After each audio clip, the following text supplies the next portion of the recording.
Kan, Pak. Baik, terima kasih Pak Ketua. Assalamualaikum warahmatullahi wabarakatuh. Selamat pagi dan salam sejahtera bagi kita semua. Yang kami hormati Pak Alex, Deputi SDMA, Kementerian PAN-RB, yang kami hormati Pak Abba, Aset Perencanaan dan Pengadaan Kebutuhan ASN, Pak Suri Sultana, Kepala Pusat Pengembangan Sistem Seleksi Badan Kepegawaian Negara, serta tentu saja yang kami hormati dan kami banggakan rekan-rekan Kepala BKD, BKP SDM, Kepala Biro SDM, Kementerian Lembaga yang hadir pada Selamat pagi, Bapak Ibu pejabat dan pegawai Kementerian Pendayaan Aparatur Negara dan Reformasi Birokrasi. Sesaat lagi kita akan mendengarkan bersama lagu kebangsaan Indonesia Raya. Selama mendengarkan lagu kebangsaan Indonesia Raya, Bapak Ibu dimohon berdiri dengan sikap sempurna. Terima kasih.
Terima kasih, kami lanjutkan karena tadi ada interrupt sebentar.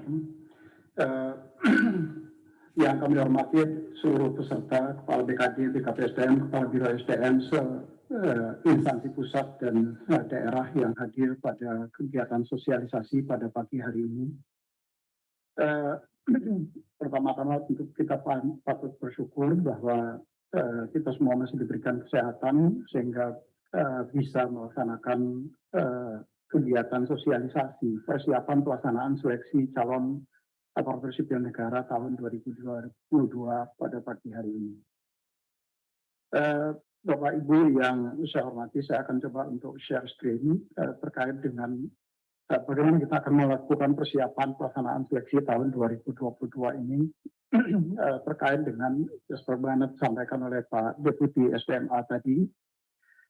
Fokus utama kita pada tahun ini adalah pengadaan seleksi aparatur sipil negara untuk pegawai pemerintah dengan perjanjian kerja. Bapak Ibu yang saya hormati, kalau kita berbicara seleksi tentu saja harus ada dasar hukum yang kuat untuk melaksanakan itu. Sehingga setiap aktivitas yang akan kita laksanakan kemudian dapat dipertanggungjawabkan baik secara hukum ataupun di dalam teknis pelaksanaan ke depan. Bagaimanapun juga pelaksanaan ini tentu akan diaudit oleh pihak-pihak yang berwenang, terutama teman-teman dari Badan Pemeriksa Keuangan terkait dengan apakah pelaksanaan ini sudah sesuai dengan ketentuan yang ditetapkan. selain itu dasar hukum ini juga penting bagi Panselnas untuk bekerja, termasuk di dalam menentukan apakah seseorang kemudian bisa dikategorikan sebagai lulus seleksi atau tidak lulus seleksi berdasarkan keputusan Menteri Pan-RB terkait dengan penetapan passing grade termasuk afirmasinya yang tadi sudah disampaikan oleh Pak Deputi SMA. Jadi kalau kita berbicara formasi, ini adalah alokasi formasi pada saat ditetapkan oleh Pak Menteri pada saat awal. Kemudian di dalam perkembangannya ada beberapa institusi yang mengajukan membatalkan formasi. Tadi sudah disampaikan oleh Pak Deputi SMA, ada perbedaan sedikit sekitar 10.000 formasi instansi-instansi yang kemudian mengundurkan diri. Salah satu instansi yang mengundurkan diri yang masuk suratnya ke kami yang ditujukan ke Pak Menteri Pan-RB tetapi juga ditembuskan kepada Kepala BKN adalah misalnya DKI. DKI yang tadinya mendapatkan formasi untuk P3K guru, P3K tenaga kesehatan, dan P3K teknis lainnya, kemudian bersurat karena keterbatasan ada sesuatu dan lain hal, kemudian mengajukan untuk tenaga kesehatan dan teknis lainnya untuk tahun 2022 ini belum bisa dilaksanakan. Tetapi untuk P3K guru terkait dengan formasi yang sudah ditetapkan oleh Pak Menteri itu tetap akan dilaksanakan. Nah, informasi ini tentu nanti akan juga berdampak terhadap sistem seleksi calon aparatur sipil negaranya, karena dalam sistem seleksi masih terdapat formasi-formasi yang berdasarkan formasi yang ditetapkan di awal, kemudian sudah disetujui oleh Pak Menteri untuk dikeluarkan, maka tentu formasi ini akan kita keluarkan agar Bapak Ibu nanti yang akan mendaftar di formasi-formasi tadi tidak mendaftar pada formasi yang kosong atau istilah kami adalah zong, sehingga Bapak Ibu kemudian bisa mendaftar pada formasi-formasi yang memang dibuka dan disediakan oleh instansi, baik itu instansi pusat ataupun instansi daerah. Nah, kalau kita berbicara terkait dengan mekanisme atau tahapan di dalam pengadaan pegawai pemerintah perjanjian kerja ini sebagaimana diatur di dalam PP 49 2018, mulai dari mekanisme perencanaan, kemudian dilakukan pengumuman lowongan nanti ke depan, beberapa waktu ke depan akan dilakukan pengumuman terkait dengan lowongan apa saja yang akan dilakukan, yang akan dibuka. Nah, tentu lowongan ini setelah Bapak Ibu di instansi selesai memasukkan daftar formasinya.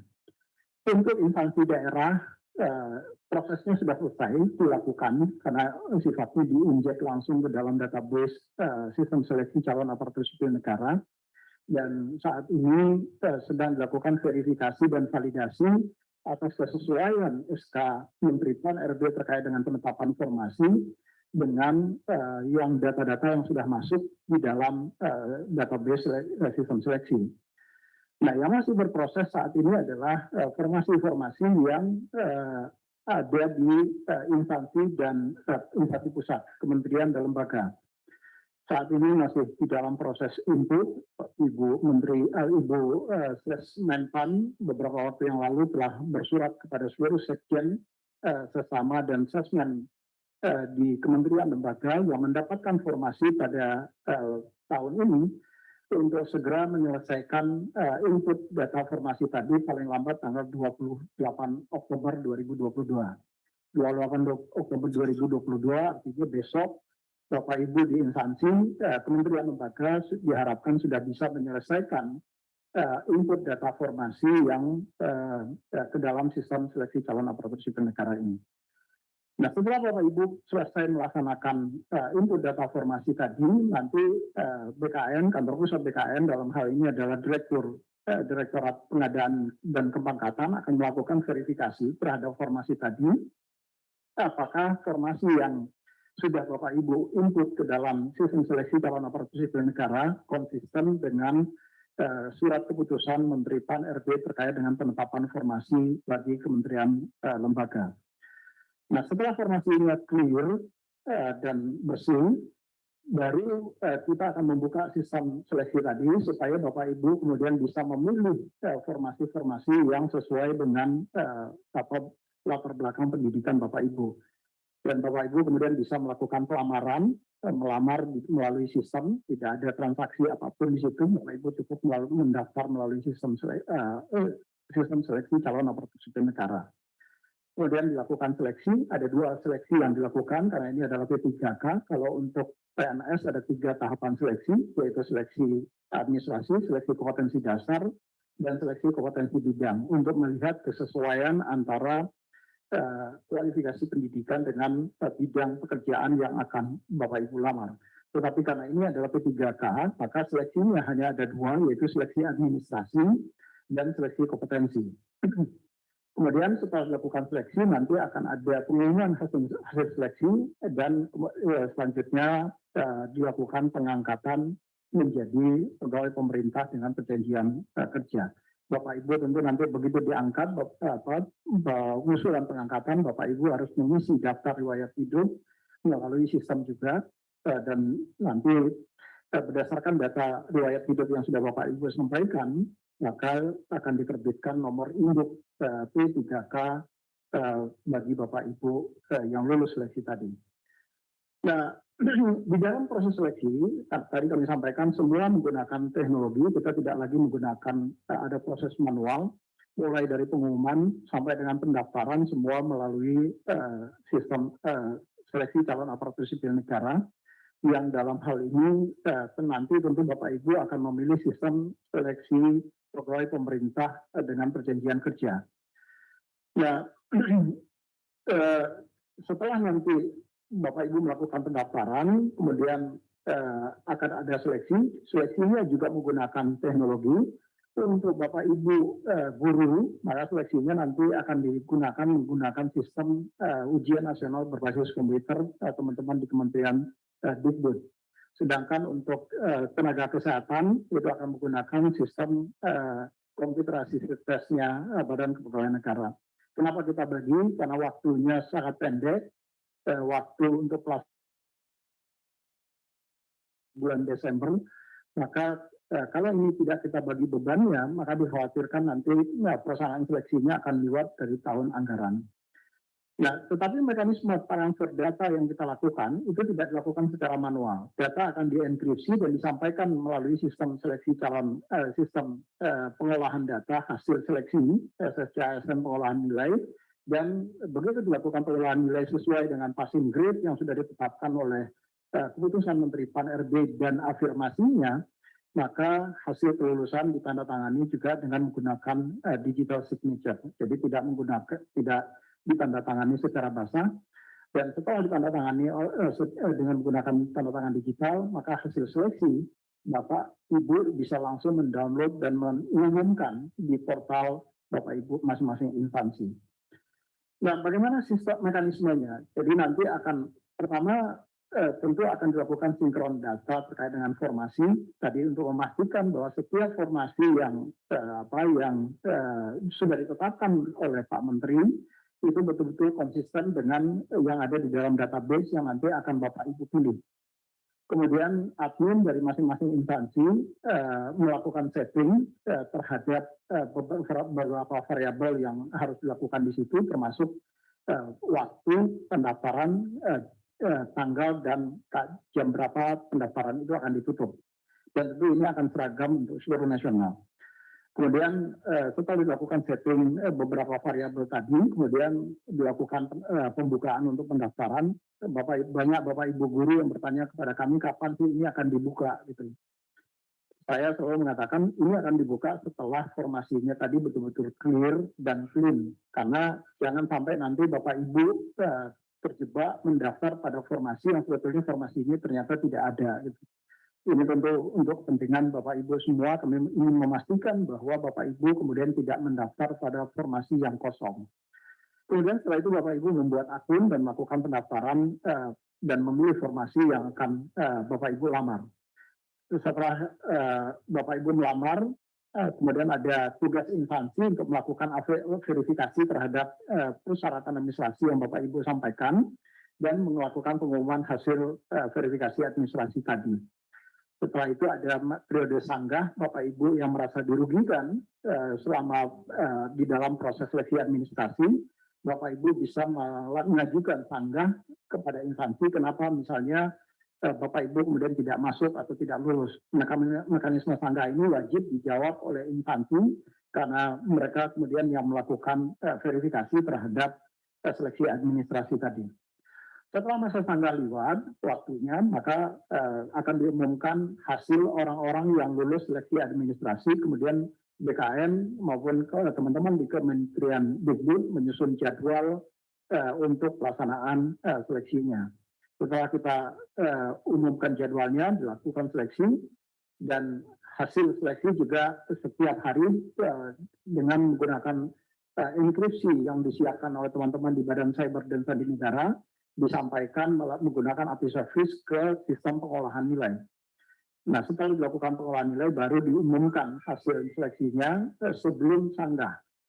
Setelah dilakukan pengumuman hasil seleksi, kemudian dibuka kembali periode sanggah untuk Bapak Ibu yang merasa dirugikan di dalam nilainya misalnya tidak sesuai dengan yang hasil pengolahan dengan yang Bapak Ibu peroleh pada saat seleksi.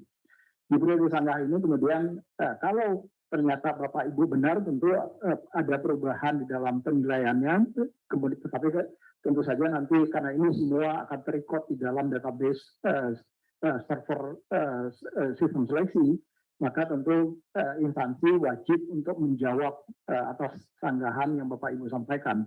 Kalau sanggahan itu terkait dengan pelaksanaan seleksi yang dilakukan melalui sistem CAT BKN, maka BKN wajib untuk menjawab dan menjelaskan sanggahan yang Bapak Ibu ajukan. Dan begitu juga kalau sanggahan itu karena Bapak Ibu mengikuti seleksi melalui sistem UNBK, maka teman-teman di UNBK wajib untuk menjawab sanggahan kalau Bapak Ibu merasa dirugikan atas nilai-nilai yang diperoleh.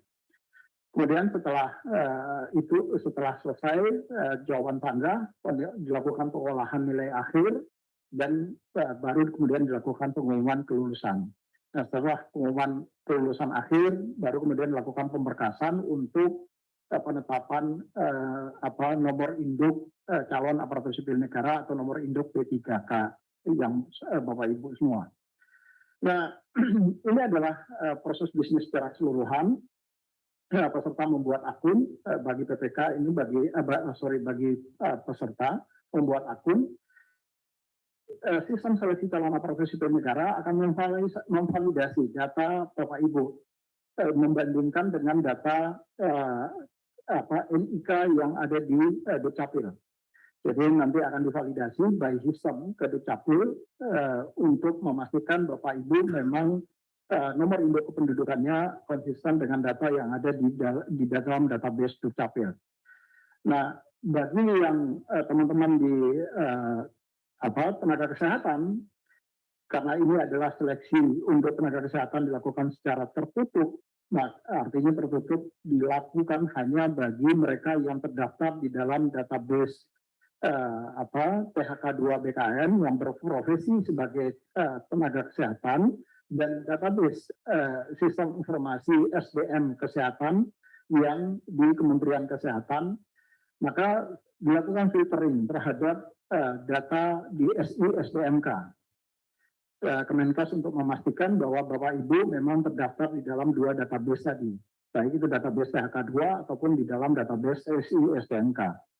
Kemudian kalau dua-duanya sudah terkonfirmasi Bapak Ibu memang ada di dalam salah satu dari database tadi, maka Bapak Ibu kemudian akan mengikuti seleksi administrasi dan Bapak Ibu bisa melanjutkan pendaftaran.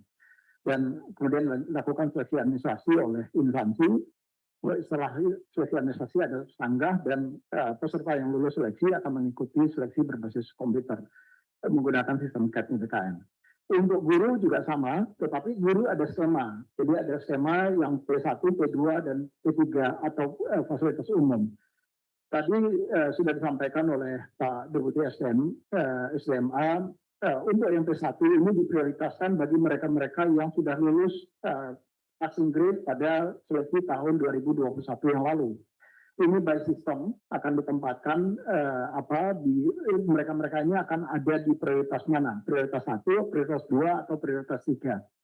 Nanti kalau mereka adalah prioritas 1, maka yang bersangkutan akan langsung dilakukan penempatan bagi P1 dan kemudian ada pemberkasan. Tapi Bapak Ibu tetap harus melakukan registrasi supaya untuk melakukan konfirmasi saja. Jadi Bapak Ibu yang berada P1 tetap harus melakukan konfirmasi, mendaftar untuk dilakukan konfirmasi apakah Bapak Ibu masih ada atau sebetulnya Bapak Ibu sudah tidak ada. Jadi bagi yang P1 kemarin, yang sudah lulus seleksi di 2021 kemarin, yang lulus passing grade, belum tetap melakukan konfirmasi. Kemudian dilakukan penempatan, hanya saja kalau kemudian penempatannya ternyata instansi Bapak Ibu tidak membuka formasi, maka nanti Bapak Ibu akan dialirkan ke P2. Bapak Ibu akan mengikuti seleksi, tetapi seleksinya hanya menggunakan mekanisme observasi bagi P2 dan P3. Jadi nanti mekanisme yang akan dilakukan teman-teman di Dikbud akan melakukan observasi terhadap posisi Bapak Ibu dan Bapak Ibu berdasarkan data-data yang masuk tadi, kecuali bagi pelamar umum. Bagi pelamar umum itu yang kemudian akan mengikuti seleksi dengan mekanisme UNBK, tentu setelah tadi P1 atau yang lulus di P2 berdasarkan hasil observasi, ataupun yang lulus di P3 berdasarkan hasil observasi, baru kemudian sisanya akan bisa memilih formasi di pelamar umum. Hanya saja kembali ini yang juga masih menjadi perdebatan, apakah formasi pelamar umum ini atau P4 ini masih memungkinkan nggak waktunya untuk kita buka? Karena seperti tadi saya sampaikan, ini berada di injury time. Jadi di bulan Desember yang waktunya adalah sangat sempit, ada mekanisme pertanggungjawaban anggaran yang harus dilakukan oleh teman-teman Dikbud kepada Kementerian Keuangan. Kalau ini bisa diselesaikan sebelum tanggal 12 Desember, pelamar umum ini akan bisa kita buka.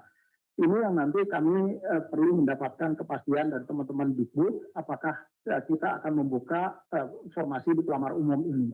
Kalau ini tidak bisa dibuka, maka tentu pelamar umum akan dinaikkan statusnya menjadi ke P3.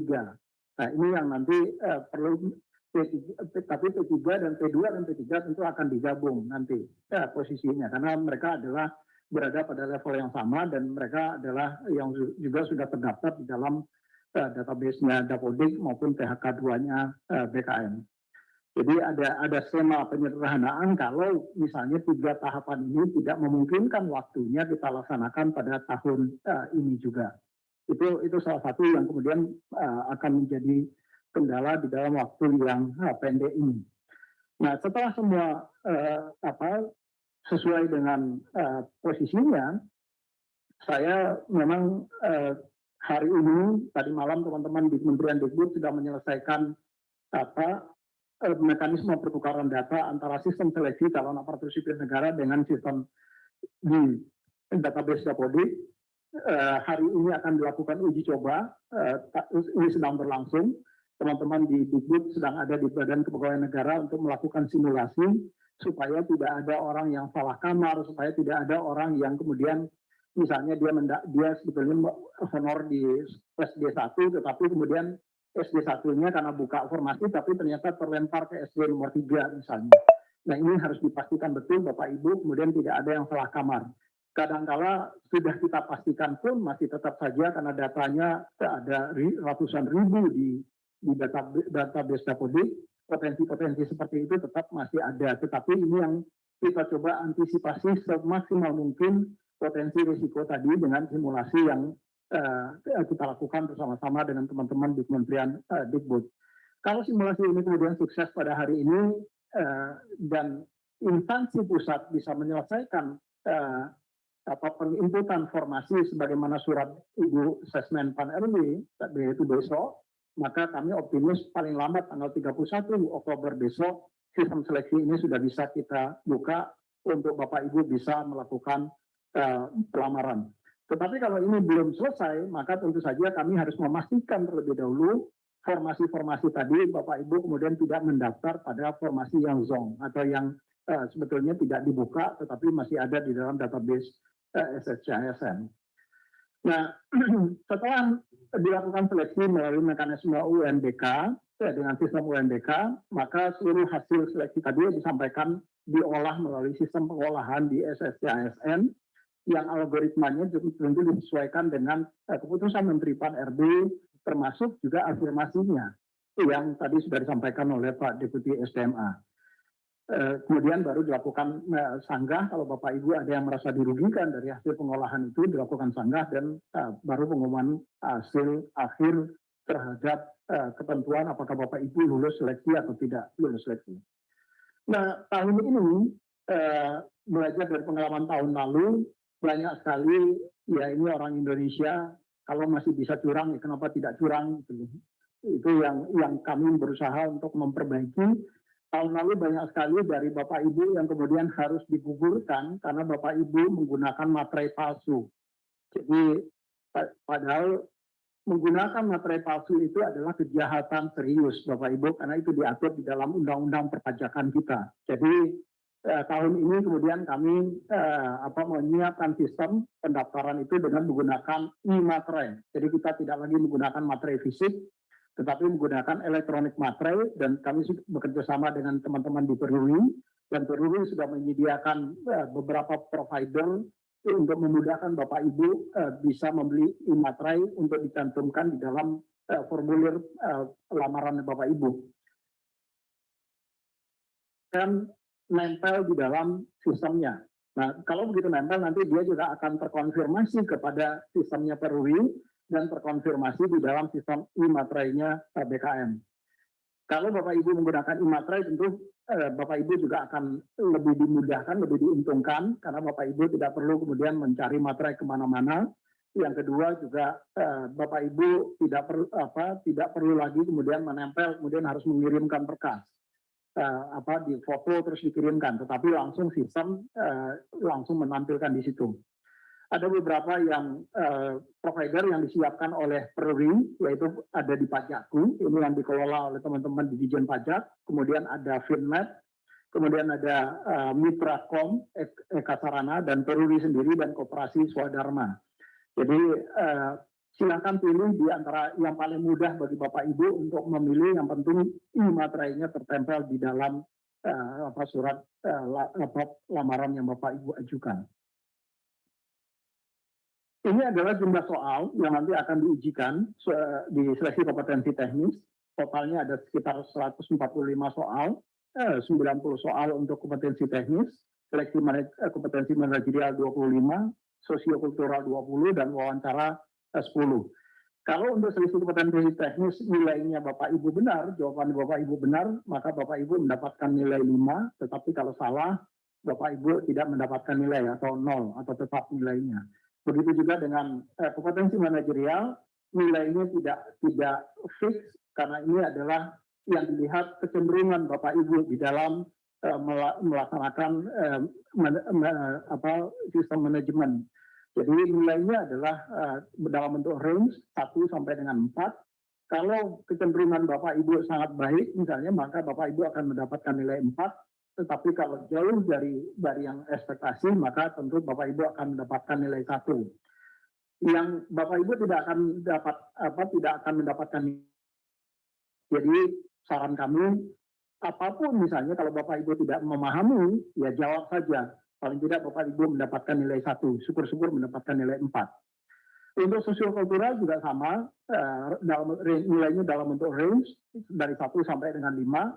Kalau Bapak Ibu menjawab paling menggambarkan pribadi Bapak Ibu adalah orang yang sosialita misalnya, tetapi sosialita bukan dalam arti yang aktif di sosial media, bukan itu, tetapi bukan artis, tetapi yang orang yang kemudian betul-betul mampu beradaptasi dengan baik kepada masyarakat. Karena yang kita harapkan ASN ini kan adalah juga sekaligus sebagai orang yang mampu memberikan layanan yang terbaik kepada masyarakat, tetapi juga mampu beradaptasi dengan baik kepada masyarakat sebagaimana core value ASN yang berakhlak. Jadi nilainya dalam bentuk range di situ, yaitu yang terendah itu adalah 1 dan yang tertinggi itu yang paling mendekati kecenderungannya mendapatkan nilai 5. Nah, kalau Bapak Ibu tidak menjawab, ya tentu nilainya 0. Ini juga sama seperti tadi. Bapak Ibu mengerti atau tidak mengerti sebaiknya dijawab. Minimal Bapak Ibu akan mendapatkan nilai 1. Jadi ini yang apa kami sampaikan. Untuk wawancara juga sama, karena wawancara itu tidak bisa dengan hitam putih, jadi orang hanya bisa melihat kecenderungan, maka juga ada nilai range-nya di situ. Kalau kecenderungannya sangat baik, sesuai dengan ekspektasi yang diharapkan oleh pemerintah, maka tentu akan mendapatkan nilai maksimal yaitu 4, tapi karena kalau ekspektasinya jauh dari yang diharapkan oleh pemerintah, maka nilainya adalah 1 di situ. Nah, bagi teman-teman yang disabilitas ataupun yang formasi umum itu ada perbedaan waktu. Jadi untuk yang untuk disabilitas itu waktunya untuk di seleksi kompetensi teknis, manajerial dan sosiokultural itu waktunya dialokasikan 150 menit, sementara kalau yang umum itu 120 menit. Begitu juga dengan wawancara yang umum 10 menit dan yang disabilitas, teman-teman yang disabilitas itu sebanyak 15 menit. Sehingga secara keseluruhan waktu yang dialokasikan untuk seleksi ini bagi yang umum itu selama 130 menit dan teman-teman yang mengalami ada gangguan disabilitas itu waktunya sebanyak 165 menit. Ini adalah ancar-ancar jadwal seleksi yang kalau kita semua konsisten, apa tadi kami sampaikan, teman-teman kementerian lembaga bisa menyelesaikan input formasi pada besok sesuai dengan surat Ibu Sesmenpan, di mana batas waktunya itu adalah besok. Karena setelah dilakukan Bapak Ibu melakukan input formasi, maka BKN akan segera melakukan verifikasi terhadap formasi yang Bapak Ibu input dan mencocokkan dengan keputusan Menteri Pan-RB. Nah, kalau ini kita bisa lakukan secara konsisten dalam waktu pengumuman itu, pembukaan seleksi ini bisa kita lakukan di tanggal 31 Desember dan kita akan bisa menyelesaikan seleksi terkait dengan P3K Nakes misalnya, itu diharapkan bisa diselesaikan seleksinya pada tanggal 13 Desember. Saya sebetulnya masih meminta Pak Kapus untuk waktunya agak dipendekkan lagi, karena tadi ada pertanggungjawaban anggaran yang harus masuk ke Kementerian Keuangan pada tanggal 12 Desember. Jadi mungkin ini yang perlu waktunya memang menjadi sangat ketat dalam konteks sekarang ini. Karena biasanya kita melaksanakan seleksi itu di bulan Oktober. Ya, jadi kalau bulan Oktober itu akan sangat leluasa bagi kita untuk bisa menyelenggarakan di beberapa titik lokasi. Nah, untuk yang guru nanti menggunakan sistem UNBK, jadwalnya nanti tentu saja akan menyesuaikan dengan jadwal yang sudah ditetapkan nanti akan ditetapkan oleh Panselnas. Dan untuk teknis lainnya ini nanti akan ada periode-periode di dalam masa tanggah karena ini terbuka seleksinya, maka kemungkinan besar paling cepat bisa kita lakukan ada nanti di tahun depan. Tetapi mekanisme pendaftaran pelamarannya bisa dilakukan pada tahun ini dan seleksi administrasinya bisa kita selesaikan pada tahun ini. Titik lokasi yang akan digunakan untuk titik lokasi seleksi yang akan kita gunakan untuk tenaga kesehatan itu ada di 102 titik lokasi ujian, 36 titik lokasi BKN, 12 titik lokasi mandiri BKN, 36 titik lokasi yang disediakan di Poltekkes yang disediakan oleh teman-teman di Kemenkes, dan ada 15 titik lokasi mandiri yang teman-teman bisa menggunakan titik lokasi mandiri supaya pergerakan orang pegawai Bapak Ibu tidak terlalu jauh ke titik lokasi yang disediakan oleh pemerintah. Sementara nanti yang kami juga berharap untuk yang titik tenaga teknis lainnya itu juga akan kita gunakan titik lokasi yang diharapkan nanti juga bisa mendapat pinjaman dari teman-teman di Kemenkes. Nah, kami sudah mendapatkan rekomendasi dari teman-teman Satgas. Jadi untuk pelaksanaan seleksi ini tentu saja kita perlu mendapatkan rekomendasi dari teman-teman Satgas. Bagaimanapun juga kita masih, kalau kita lihat dalam laporan harian teman-teman Kemenkes, COVID ini belum hilang sama sekali dari Republik ini. Datanya masih turun naik. Ini tentu juga perlu menjadi, walaupun tidak seketat pada saat kita pelaksanaan tahun 2020 ataupun 2021 yang lalu.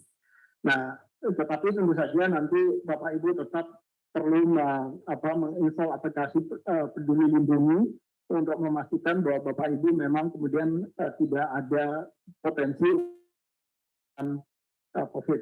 Kalaupun Bapak Ibu terindikasi misalnya positif COVID pada hari itu. Mudah-mudahan tidak terjadi dan kami tentu berharap Bapak Ibu juga bisa menjaga kesehatannya, terutama di dalam menghadapi waktu-waktu untuk pelaksanaan seleksi ini nanti. Penerapan protokol kesehatan, bagaimana direkomendasikan oleh Satgas, itu harus tetap kita lakukan, kita patuhi, pakai masker, menjaga jarak minimal 1,5 meter, cuci tangan dengan sabun. Ini juga nanti tentu akan disediakan di titik lokasi seleksi. Kemudian tingkat lokasi ujian hanya boleh diisi 50%, tetapi ini nanti karena sudah agak menurun panjang, kami tentu akan mencoba untuk bernegosiasi apakah bisa kita tingkatkan menjadi 75% dari kapasitas misalnya. Nah, kalau bisa ditingkatkan 75% dari kapasitas, maka ini tentu akan waktu yang tadi yang sampai dengan 13 Desember itu bisa kita perpendek. Jadi tidak harus sampai dengan 13 Desember. Kemudian pelaksanaan seleksi akan dikoordinasikan dengan kepala daerah atau ketua Satgas penanganan COVID di daerah untuk memastikan kalau terjadi apa-apa, teman-teman di Satgas COVID di masing-masing wilayah itu bisa cepat membantu penanganan teman-teman yang kalau kebetulan terkonfirmasi COVID-19. Kemudian panitia kegiatan seleksi wajib membentuk Satgas protokol kesehatan untuk mengawasi dan mengendalikan penerapan protokol kesehatan ini untuk betul-betul mencegah penularan COVID-19. Di titik lokasi akan disediakan QR code Peduli Lindungi. Jadi nanti teman-teman di UNDK juga akan kami minta untuk menyediakan pamflet untuk bisa setiap peserta men-scanning QR Peduli Lindungi pada titik lokasi ujian sehingga semua yang mengikuti seleksi akan termonitor oleh pemerintah di dalam konteks penanganan COVID-19 ini. Kemudian panitia seleksi instansi wajib mengecek status vaksinasi peserta. Ini yang diminta oleh teman-teman di di Satgas COVID. Kalau Bapak Ibu sudah 3 kali, tentu ini akan lebih memudahkan bagi Bapak Ibu untuk mengikuti seleksi karena kelonggaran yang sudah diberikan oleh pemerintah kalau kita sudah mendapatkan vaksin booster atau 3 kali vaksin. Namun bagi Bapak Ibu yang baru mengikuti vaksin 2 kali, vaksin lengkap itu juga masih dimungkinkan. Nah, bagi Bapak Ibu yang belum mengikuti vaksin, ini perlu meminta surat keterangan dari dokter bahwa Bapak Ibu memang tidak melakukan vaksin karena alasan-alasan kesehatan misalnya. Ini tentu masih tetap dimungkinkan Bapak Ibu bisa mengikuti seleksi, tetapi dengan Bapak Ibu membawa surat keterangan dokter dari rumah sakit pemerintah. Ini adalah prosedur pelaksanaan seleksi, ini relatif sama setiap tahun, jadi sejak kita positif COVID, diterjang badai COVID tahun 2020, mekanisme dan prosedur ini masih konsisten kita terapkan, tidak boleh ada orang berkerumun, ini masih tetap konsisten kita laksanakan, dan ini tentu saja akan dipantau dan dimonitor oleh Satgas COVID. Jadi mohon betul, terutama di titik-titik lokasi mandiri, Bapak Ibu bisa konsisten untuk melaksanakan protokol kesehatan ini dengan sebagaimana yang disampaikan oleh teman-teman di Satgas Nasional. Nah, bagaimana pembagian tugas panitia? Kami juga sudah menyiapkan ada tim pelaksana BKM, ada koordinator, pengawas ujian, dan petugas IT untuk yang ada tugasnya masing-masing di situ. Pertama, kalau petugas IT untuk memastikan bahwa seluruh OS BKM itu terinstall kalau itu menggunakan sistem BKM. Karena OS BKM ini paling tidak pada saat kita pelaksanaan seleksi SKB kemarin masih belum bisa ditembus oleh teman-teman yang menggunakan software remote access. Walaupun saya tentu saja orang karena berusaha untuk melakukan cheating, dia akan berusaha untuk mencoba segala upaya untuk melakukan bisa menembus itu. Nah, kami tentu seperti tadi disampaikan oleh Pak Deputi SDMA akan berusaha terus untuk meningkatkan keamanan dan ya sekarang dengan menggunakan CAT OS di mana sistem CAT BKN ini tidak bisa jalan kalau tidak menggunakan OS yang sudah kita sediakan. Kalau yang sebelumnya dengan menggunakan OS yang ada di Windows itu juga sudah bisa jalan. Tapi itu juga yang kemudian menjadi potensi orang memasang software remote access di software Windows-nya. Nah sekarang kita kunci, nggak bisa lagi di situ. Begitu juga dengan Linux. OS-nya selama ini juga ada flexibility. Sistemnya bisa running di dalam sistem OS Linux. Tetapi ternyata ini juga menjadi kelemahan. Nah sekarang kita modifikasi OS tersendiri, kita bangun OS sendiri, yang algoritmanya kita siapkan sendiri sehingga sistem hanya bisa running di dalam OS ini.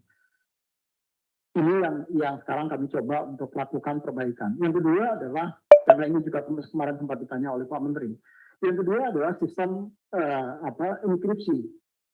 Sistem enkripsi yang kita siapkan adalah, kalau selama ini menggunakan sistem enkripsi yang disiapkan oleh teman-teman di BKN, walaupun mekanisme kerjanya tetap sama, tetapi tahun kemarin mulai dari pelaksanaan seleksi pendidikan kedinasan, kita menggunakan sistem enkripsi yang kemudian didevelop sendiri oleh teman-teman di Badan Cyber dan Sandi Negara. Nah, sistem enkripsi ini kemudian passwordnya dipegang oleh 4 institusi. Jadi orang kalau mau membuka enkripsinya, maka harus memasukkan 4 digit angka yang dipegang oleh 4 institusi untuk bisa mengenerate master key. 4 digit angka tadi dipegang oleh Kemenpan RB, dipegang oleh teman-teman di BS Badan BPKP, kemudian dipegang oleh Kementerian Dikbud dan dipegang oleh BKN. Salah satu dari pemegang kunci tadi tidak memasukkan kuncinya atau ada yang salah satu digit saja dari kunci tadi, maka master key-nya tidak akan bisa di-generate. Orang tidak akan bisa untuk membuka enkripsi yang ada di sistem. Ini yang juga sudah kita siapkan di dalam sistem ini sehingga dan master key ini untuk sistem enkripsi ini itu dimulai pada saat penyiapan soal-soal ujian. Jadi tidak hanya pada saat pelaksanaan, tetapi pada saat penyiapan soal-soal ujian sudah menggunakan mekanisme yang sama. Enkripsinya gunakan enkripsi yang disiapkan oleh teman-teman BSSN dan membukanya juga dengan menggunakan password yang dipegang oleh 4 institusi berbeda. Kemudian di titik lokasi yang ada diselenggarakan oleh BKN, petugas kesehatan, petugas keamanan, dan petugas loker akan disiapkan oleh BKN, tetapi bagi instansi yang seperti Poltekkes misalnya, mohon nanti teman-teman Poltekkes juga menyiapkan petugas-petugas tersebut untuk mengantisipasi, sifatnya lebih antisipasi kalau ada hal-hal yang tidak kita inginkan terjadi di lapangan. Misalnya ada yang tiba-tiba karena dalam perjalanan terus berinteraksi dengan orang yang positif COVID, akhirnya dia juga terkonfirmasi COVID, maka paling tidak teman-teman yang petugas keamanan kesehatan itu bisa melakukan pertolongan pertama dan mengantarkan yang bersangkutan pulang kembali dengan ambulan yang sudah disediakan di titik lokasi. Kemudian juga petugas keamanan untuk mengantisipasi jangan sampai terjadi ada orang bergerumbun atau bergerombol di titik lokasi sehingga ini tentu berpotensi untuk terjadi penyebaran COVID-19. Kemudian ada panitia seleksi petugas loker untuk memastikan barang-barang peserta tidak ada yang hilang. Jadi jangan ada kemudian peserta yang merasa kehilangan apakah HP, karena semua dokumen termasuk alat-alat komunikasi harus ditinggalkan di loker dan tentu ini perlu dijaga, diamankan bukan berarti kemudian dihilangkan, tetapi diamankan, disimpan untuk dikembalikan kepada peserta. Nah, perlu ada petugas loker tersendiri untuk memastikan barang-barang itu kemudian tidak ada yang hilang. Kemudian dari instansi perlu menyiapkan penanggung jawab pelaksanaan di instansi, kemudian pemeriksa berkas, kemudian petugas registrasi dan petugas body checking. Jadi petugas body checking ini penting Bapak Ibu dilakukan, tetapi tentu saja tolong nanti petugas body checkingnya untuk perempuan ya perempuan, dan untuk laki-laki ya laki-laki. Jangan untuk perempuan terus laki-laki, jangan dibalik, nanti keenakan laki-lakinya. Tugas body checkingnya karena banyak sekali indikasi yang kami kemudian menemukan, apalagi sekarang banyak sekali infrastruktur teknologi yang bentuknya sangat kecil dan itu bisa diselipkan dimanapun di dalam badan peserta. Kami banyak menemukan hal itu dan ini yang kemudian kita petugas body checking perlu melakukan pemeriksaan bahwa setiap peserta yang masuk ke dalam ruangan ujian itu benar-benar orang yang tidak membawa apa-apa kecuali dokumen yang dipersyaratkan. Ini bentuk pembagian tugasnya sangat detail, apa saja yang harus dilaksanakan oleh tim pelaksana BKN dan apa yang nanti menjadi panitia seleksi instansi. Tahapannya ada di sini, nanti bahannya nanti bisa kami sampaikan ke teman-teman di Kementerian Pan-RB. Kalau Bapak Ibu kemudian ingin mendapatkan, nanti saya tugasnya apa saja sih yang dari masing-masing petugas misalnya, supaya nanti Bapak Ibu nggak bingung pada saat menetapkan orang-orang yang akan terlibat dalam pelaksanaan seleksi ini. Mungkin ini beberapa hal Pak Asdep yang beberapa dapat kami sampaikan kepada Bapak Ibu semua, tetapi kembali lagi kami ingin menegaskan, mohon betul bantuan dan kerjasama Bapak Ibu semua, karena ini tidak bisa dilakukan oleh BKN sendirian, karena ada kewenangan-kewenangan yang menjadi kewenangan Bapak Ibu di instansi, terutama terkait dengan finalisasi formasi di dalam sistem seleksi calon aparatur sipil negara. Yang kedua adalah admin instansi agar segera melakukan setting beberapa variabel di dalam sistem seleksi calon aparatur sipil negara. Dan kalau itu sudah selesai dilakukan, BKN akan segera melakukan verifikasi dan validasi formasi. Saya sudah meminta kepada Bapak Ibu Kakanred pagi ini untuk segera melakukan verifikasi dan validasi atas formasi yang di instansi daerah, terutama karena Bapak Ibu Kakanred ada di instansi daerah, dan Bapak Ibu di instansi mohon segera berkoordinasi dan berkonsultasi kepada teman-teman kami di kantor regional.